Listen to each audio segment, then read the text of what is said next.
E aí, maravilhosos! Esse é o vídeo complementar à aula de sistema respiratório humano. Tudo bem? Nosso vídeo de transporte de gases. Vamos lá então?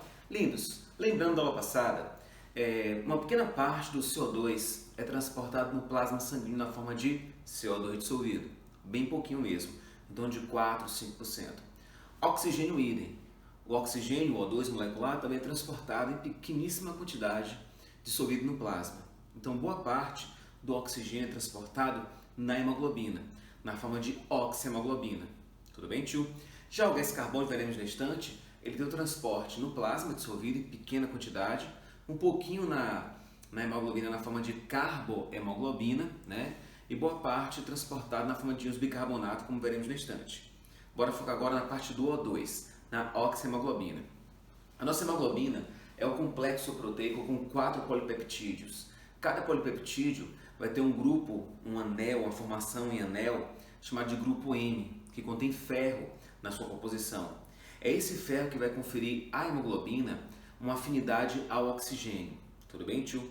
Como cada hemoglobina tem duas cadeias alfa e duas cadeias betas, e cada cadeia polipeptídica dessa tem o seu próprio grupo M, então cada hemoglobina é capaz de transportar 4 oxigênios, 4 O2, quando saturada. Sacou, tio?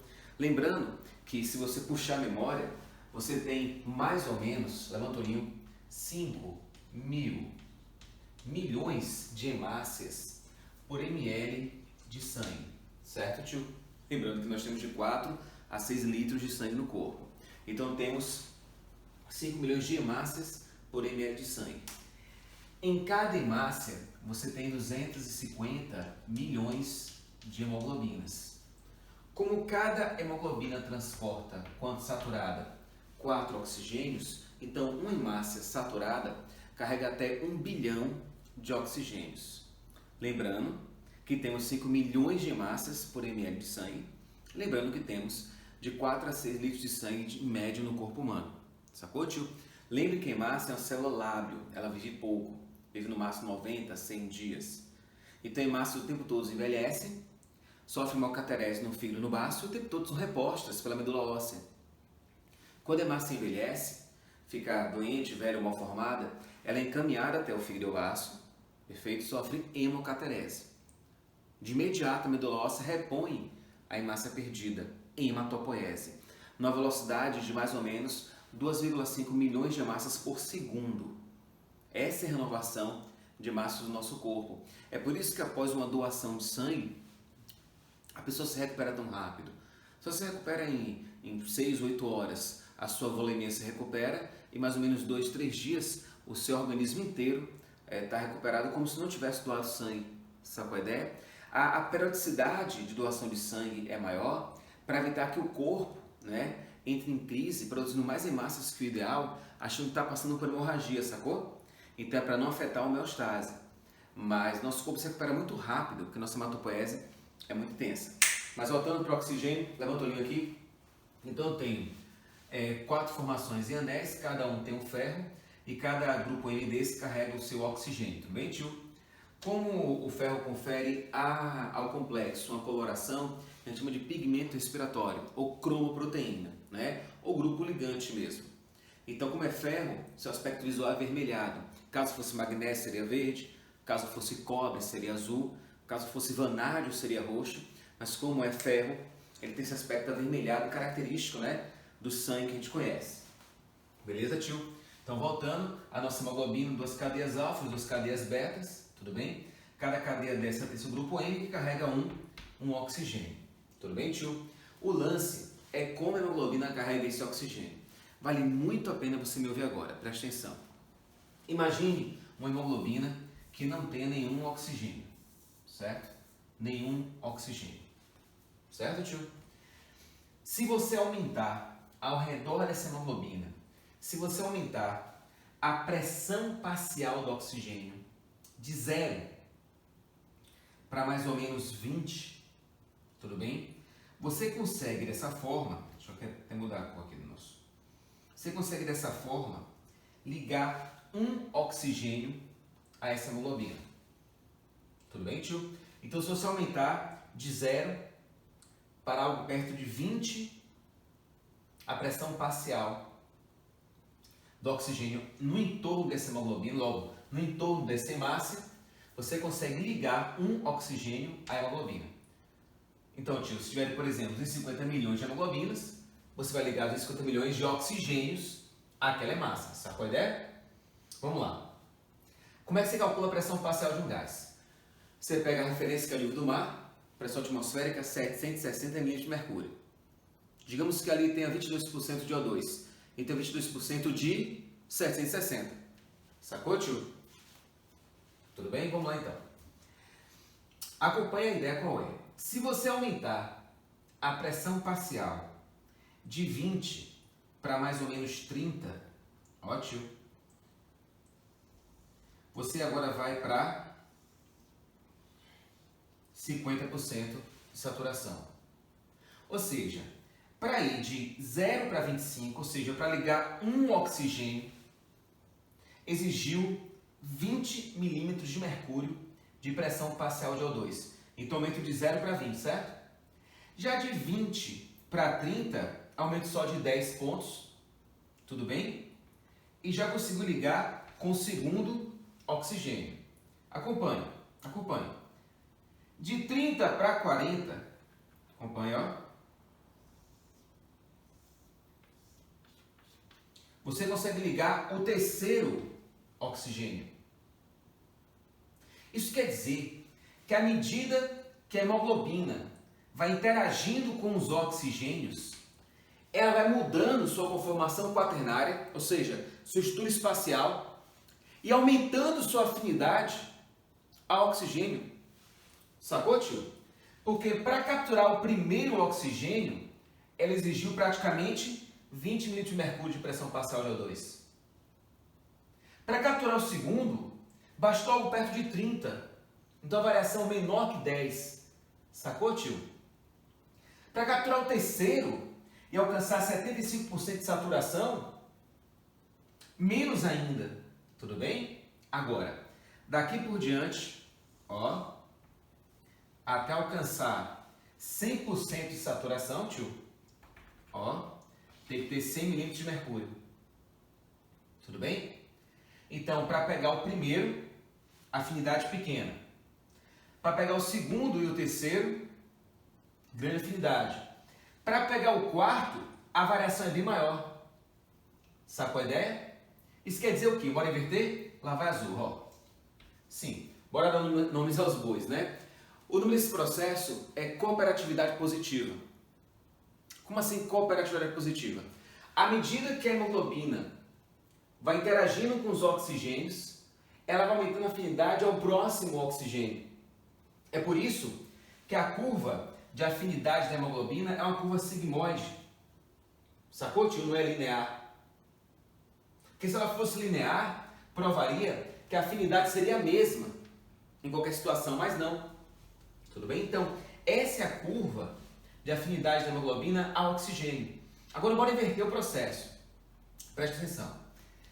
Se essa hemoglobina saturada com 4 oxigênios, preste atenção. Se essas hemoglobinas, nessas hemácias, saturada com os 4 oxigênios, alcançar qualquer tecido do corpo com a pressão parcial de 80, ela cede um oxigênio. Com a pressão parcial de 60, ela cede um oxigênio.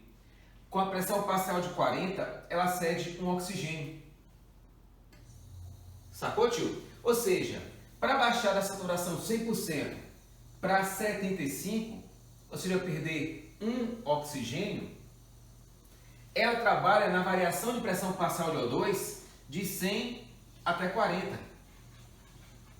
Sacou a ideia, tio? O grande lance é que é nessa faixa que o nosso corpo está o tempo todo quando está em repouso ou algo perto do repouso. Isso quer dizer que minhas hemácias saem do meu ventrículo esquerdo saturadas com 4 oxigênios. As minhas milhões de hemácias passeiam pelo meu corpo todo doando um oxigênio por hemoglobina. Sendo que ela carrega quanto? 4. Porque em condições de repouso, ou parecido com repouso, o nosso corpo fica nessa pressão parcial aqui, ó. Sacou, tio? Músculos, ossos, ligamentos, tendões. Então, dificilmente você vai encontrar um tecido abaixo de 40 que exija o segundo oxigênio. Sacou a ideia? Você vai encontrar os tecidos do corpo, todos eles, com a pressão de 80 a 100, 60 a 80, 40 a 60. Pressão parcial essa de oxigênio que só vai conseguir obter o primeiro oxigênio, baixando a saturação de 100 para 75. Então sempre a hemoglobina volta para o átrio esquerdo, o átrio direito, o ventrículo direito e para o pulmão com 3 dos 4 oxigênios. Então quando a hematose acontece, é para colocar só esse oxigênio que foi perdido nos tecidos. Sacou, tio? Qual é a vantagem disso? É sempre ter uma reserva de 3 oxigênios. Isso cai na Baiana de Medicina. Isso cai na Baiana há pouco tempo. Né? Então a nossa hemoglobina, ela mantém com essa cooperatividade positiva, ela mantém sempre 3 oxigênios presos a ela e só usa o primeiro O2. Sacou a ideia, tio? Só depois que todas as hemoglobinas perdem o primeiro O2, é que começa a perder o segundo. Quando a taxa, ó, a pressão parcial do O2 está abaixo de 40. Então, por exemplo, num trabalho muscular intenso, num estresse emocional ou numa hipoxia qualquer, que o tecido tiver com baixa taxa de O2, abaixo de 40, é que a hemoglobina doa o segundo oxigênio. Sacou, tio? Acompanha, ó. Só quando está perto de 20 é que ela doa o terceiro. Perto de 10 que ela vai para o quarto. Ou seja, a hemoglobina de propósito guarda esses 3 oxigênios para a situação em que o corpo está em hipóxia, abaixo de 40 milímetros de mercúrio de pressão parcial de O2. Sacou, tio? É uma defesa incrível, tio. É uma defesa incrível. Então essa cooperatividade positiva mantém nosso corpo usando o tempo todo só um dos 4 oxigênios, e só quando a gente entra em um tipo de hipoxia, ou porque está com muito trabalho muscular, ou porque está com anemia, ou porque está num local com menos oxigênio, é que você vai doar o terceiro, o segundo, o terceiro e o quarto oxigênio. Sacou a ideia? Um troço brilhante mesmo. Mas voltando, então isso é a afinidade diferencial da hemoglobina O2. Tranquilo, tio? Agora bora melhorar isso um pouquinho, ó. Eu vou reproduzir mais ou menos esse gráfico aqui, certo? Deixa eu ver aqui mais ou menos aqui. Bora botar onde aqui? Mais ou menos aqui. Mais ou menos. Cadê? Já fiz esse aqui. Pronto. Ó, acompanhe isso, ó. Vou fazer a curva sigmoide. Tudo bem? A curva sigmoide, ó. De uma mulher. Tudo bem? Agora eu vou fazer a curva sigmoide. Deixa eu mudar aqui. Deixa eu pegar outro giz aqui. Peraí. Deixa eu botar o giz, meu Deus.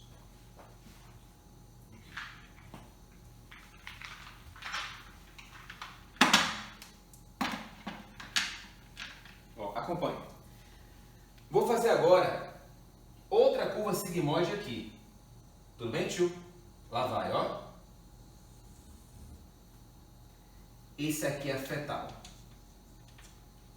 É a fetal. Escute bem. O feto, antes de nascer, ainda na barriga de mamãe, ele não tem 2 cadeias alfa e 2 cadeias beta, não. Ele tem 2 cadeias alfas e 2 cadeias gama. Isso quer dizer que a hemoglobina fetal é diferente da hemoglobina adulta. Ela, a hemoglobina fetal, tem uma afinidade maior pelo oxigênio. Sacou a ideia? Se você expuser a hemoglobina adulta a uma pressão de 40 milímetros de mercúrio de oxigênio, pressão parcial, você vai ter aqui 75% dela saturada. Sacou, tio? Enquanto que a fetal já vai estar perto de 100. Por qual motivo? Porque nessa pressão parcial de O2, a hemoglobina fetal consegue pegar 4 oxigênios, enquanto que a humana adulta só pega 3. Isso prova que se você botar a hemoglobina... Cadê você aqui? Deixa eu botar onde aqui? Se você pegar a hemoglobina fetal e colocar perto da hemoglobina adulta, se a hemoglobina adulta tiver com 4 oxigênios, sacou? E a hemoglobina fetal tiver com 3 oxigênios, ela vai roubar o oxigênio da adulta, porque sua afinidade é maior a qualquer pressão parcial de O2, sacou, tio? Isso é importante para que a hemoglobina da mãe, por isso coloquei mulher aqui, certo? Da mãe possa oxigenar o feto. Guardou isso? Então a hemoglobina fetal, devido às suas 2 cadeias gamas, tem uma afinidade maior ao oxigênio do que a hemoglobina adulta, garantindo que o feto capture O2 da mãe. Sacou, tio? Agora levanta o olho aqui, ó. Vou colocar outro gráfico aqui estranhíssimo, acompanhe. Ó, 100, 100, 100, 100, 100, 100, 0. Esse aqui é da mioglobina. Da mioglobina. Mioglobina é um tipo de hemoglobina muito especial encontrada nos músculos. Por isso que o nome é mioglobina. Beleza? É um tipo de hemoglobina muscular. Ela tem também uma formação anel com ferro na sua composição, então tem um grupo M, só que tem só uma cadeia polipeptídica. Então é uma cadeia polipeptídica com um grupo M que vai capturar um oxigênio, certo, tio? A função da mioglobina é criar dentro do músculo uma reserva de O2 para momentos de estresse. Porque quando o músculo ele contrai, ele fica isquêmico. Quando relaxa, ele volta a ser circulado, perfundido com sangue. Quando ele contrai, ele fica isquêmico. Sacou? Quando ele relaxa, volta a perfundir sangue. Então, nesses momentos que o músculo fica sem oxigênio, quem fornece O2 é a mioglobina. Fantástico isso, né? Animais que têm alta exigência muscular, grande demanda por O2, tem mais hemoglobina em seus músculos. O músculo é mais avermelhado. É por isso que carne de foca é tão vermelha. A carne de foca é muito vermelha porque ela tem muita hemoglobina para sustentar o trabalho muscular durante o mergulho, onde ela não tem acesso ao oxigênio. Sacou a ideia? Se você verificar, por exemplo, coxa sobre coxa de galinha é mais vermelha que o peito, porque a galinha corre mais do que voa. Já peito de pato é mais vermelho que coxa sobre coxa de pato, porque pato voa mais do que corre e anda. Sacou a ideia, tio? Então a mioglobina é que dá a cor vermelha que a carne tem. Então se você pedir um mal passado e avançar com a faca no mal passado e sair um caldozinho vermelho, aquilo ali não é sangue, não pode ser sangue, porque o boi, por exemplo, é um animal de circulação fechada. Então no abaixo do boi, todo o sangue é drenado. Então não tem como ter sangue na carne, esquece isso. Certo? Outro lance é que quando o boi é abatido, ele morre, o sangue entraria em coagulação, então seria impossível escorrer. Então aquilo que você está cortando e escorrendo ali é mioglobina, que dá o sabor umami da carne. Aquele sabor umami que a carne tem é devido à mioglobina. Né? Quem não gosta, eu respeito. Mas nada supera em paladar um mal passado por esse motivo aí. Não que eu goste, só estou ressaltando. Por exemplo, eu nunca comi carne de foca e sei que ela é vermelha porque eu verifiquei, estudei. Eu sei a altura do Everest, nunca subi o Everest, entendeu, tio? Vamos lá, maravilhosos. Então fechamos aqui? Pode adiante? Eu queria aproveitar aqui esses gráficos e fazer uma curva aqui rapidinho. Deixa eu ver se consigo apagar isso aqui, peraí. Aqui já foi, né? Deu print? Ah não, vou fazer aqui, ó. Levanta o olho. Ó pra cá, presta atenção. Essa curva aqui, tá vendo, tio? Essa curva sigmoide, ela acontece regularmente com pH 7,4, certo? Se o pH do sangue, se o pH do meio ficar mais baixo, ou seja, mais ácido, a curva tende para a direita. A ideia é que aumentando a acidez, diminua a afinidade da hemoglobina ao O2. Sacou a ideia? Porque se aumentou a acidez, é porque o meu tem mais gás carbônico, o meu tem mais ácido graxo, o meu tem mais ácido carbônico, o meu tem metabolismo mais alto. Se o meu tem metabolismo mais alto, então eu tenho que dar para ele mais oxigênio. Então a hemoglobina tem que diminuir a sua afinidade ao O2 para doar mais O2 nas mesmas condições de pressão parcial de O2. Sacou a ideia? Então você pode ter naquele tecido, por exemplo, o fornecimento de um oxigênio na pressão parcial, digamos, de 60. E se o pH baixar no mesmo 60, ó, você já doou 2. Sacou, tio? Então, a hemoglobina no pH 7.4, se o meio tiver com a pressão parcial de 40, ela doa até um oxigênio. Sacou? Agora, se o pH baixar para 7.2, no mesmo 40, sacou? Ela está doando, ó, 3 oxigênios. Porque a afinidade diminuiu. Sacou, tio? Tranquilo até aqui? Posso ir adiante? O nome desse efeito, ou seja, o nome do efeito em que a redução do pH diminui a afinidade da hemoglobina ao oxigênio é chamado de efeito Bohr. Tranquilo? É uma defesa do organismo para fornecer mais oxigênio quando o pH diminuir, porque o pH só diminui quando aumenta a taxa metabólica. Porque aumenta a taxa metabólica, libera mais CO2, mais ácido carbônico, mais ácido graxo, denunciando que o corpo quer mais oxigênio. Se o corpo quer mais oxigênio, então tem que diminuir a afinidade do oxigênio, a hemoglobina, para ela liberar esse oxigênio. Sacou, tio? Tranquilo até aqui? Prontinho, até aqui já foi. Bora agora falar do CO2.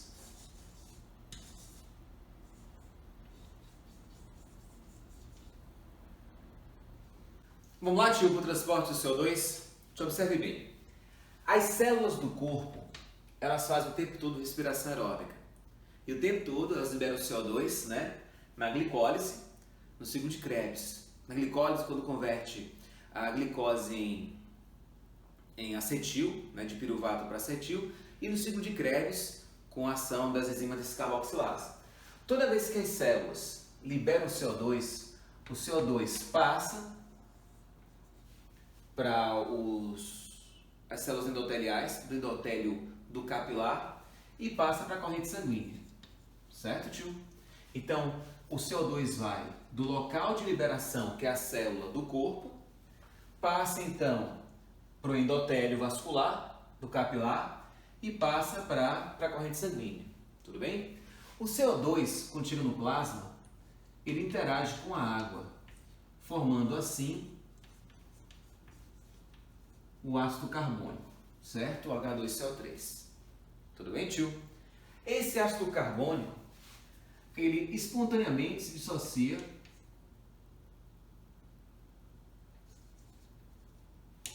em íons bicarbonatos mais íons de hidrogênio. Tudo bem? Curiosamente, essa reação ela é reversível. Ela pode voltar. Depende da concentração dos componentes envolvidos. Então, por exemplo, aqui no corpo humano, nos músculos, ligamentos, tendões, células vivas, onde tem grande liberação de CO2, porque a respiração aeróbica é constante, então o tempo todo essa parte está liberando CO2 para o endotélio vascular, do capilar, e para o plasma. Tudo bem? Então eu vou ter uma maior concentração de CO2. Dessa forma, a reação vai se dar nesse sentido aqui. Sacou, tio? O gás carbônico reage com a água, forma um ácido carbônico, tudo bem? Que em seguida se dissocia em bicarbonato e hidrogênio. O curioso é onde é que esse equilíbrio acontece. Olha só, dentro das hemácias tem uma enzima chamada anidrase carbônica. Vou colocar aqui o nome dela, ó. Anidrase carbônica.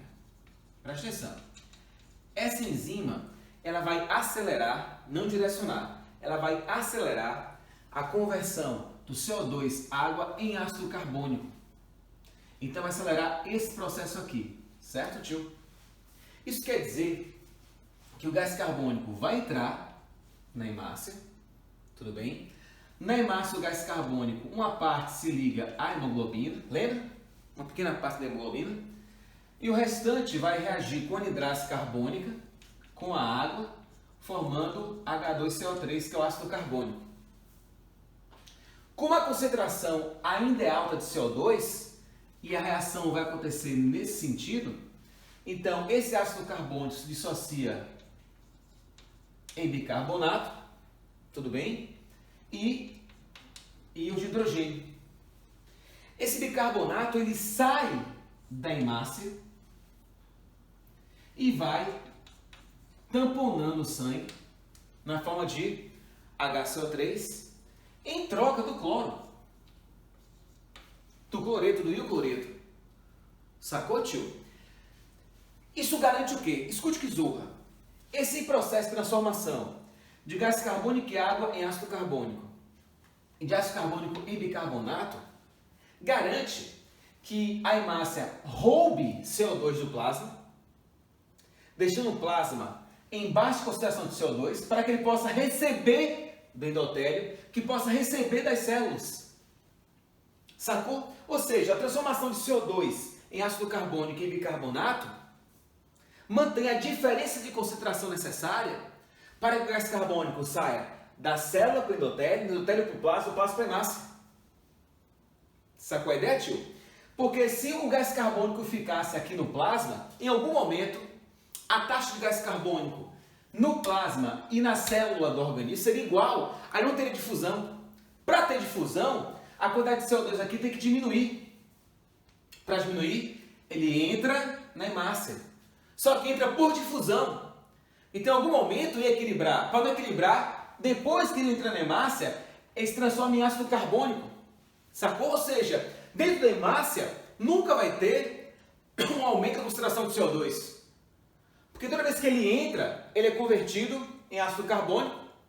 Para não saturar a hemácia com ácido carbônico, ele associa em bicarbonato e manda para o sangue para tamponar o sangue. Sacou a ideia, tio? Isso aqui acontece nos tecidos do corpo. Não importa qual tecido. Se ele é um tecido vivo, ele está liberando CO2. Para conseguir liberar CO2 do mais para o menos, o plasma tem que ter menos. Para o plasma ter menos CO2, o CO2 tem que entrar na hemácia.